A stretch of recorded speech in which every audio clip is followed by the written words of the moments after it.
ईश्वर ने दुखों की रचना क्यों की है? ये ऐसी बात है कि रात को क्यों बनाया? दिन ही दिन यदि हुआ करता, सूरज कभी छुपता ही नहीं तो क्या होता? आपको मीठा बहुत पसंद है, खाते रहो खाते रहो खाते रहो, बस मीठा मीठा मीठा मीठा, तो क्या कुछ रस होगा? एक दिन ऐसा आएगा कि वो मीठा भी नीरस हो जाएगा।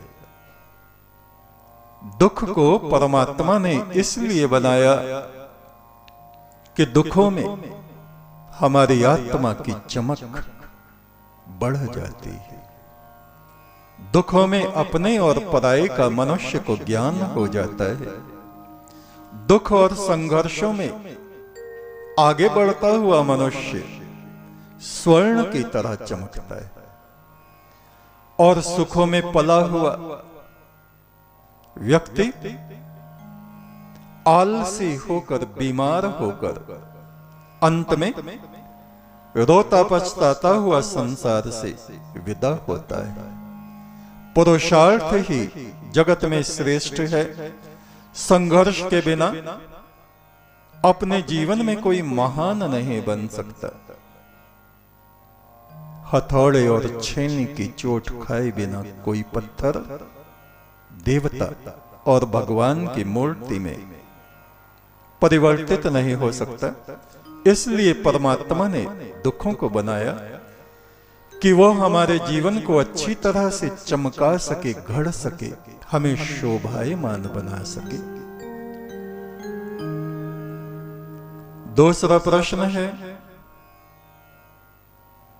किस चीज को समाप्त करके मनुष्य धनी बन सकता है? लोभ लालच अपार है।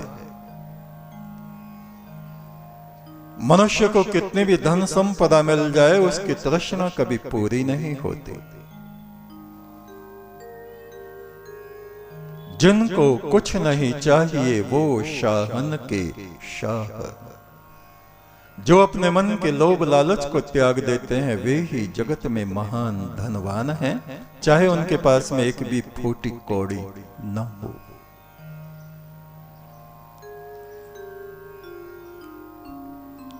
किस वस्तु के खो जाने पर मनुष्य को दुख नहीं होता? क्रोध। क्रोध हमारे शरीर से खो जाए, बाहर निकल जाए, समाप्त हो जाए तो हमारा जीवन शांति से परिपूर्ण हो जाता है। ये जमीन दो व्यक्तियों को देख के अचरज करती है।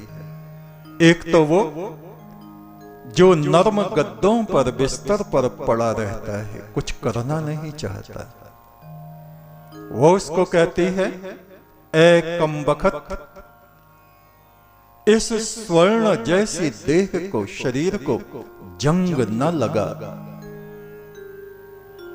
आज तो इस सुंदर और नर्म बिस्तर पर सोता है, कल तुझे मेरी धूल में, मिट्टी में सोना पड़ेगा।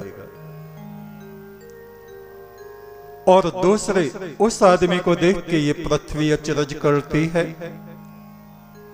जो आपस में इस जमीन के लिए लड़ते झगड़ते हैं।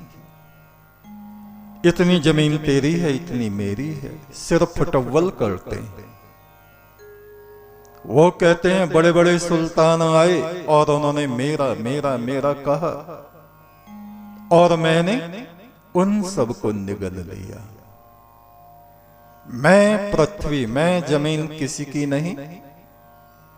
मेरा स्वामी केवल पार ब्रह्म परमात्मा है। कोई मनुष्य मेरा स्वामी न कभी था, न आज है, न भविष्य में कोई होगा। आज बस इतना ही। शुभमस्तु। एक तू सच्चा, तेरा नाम सच्चा।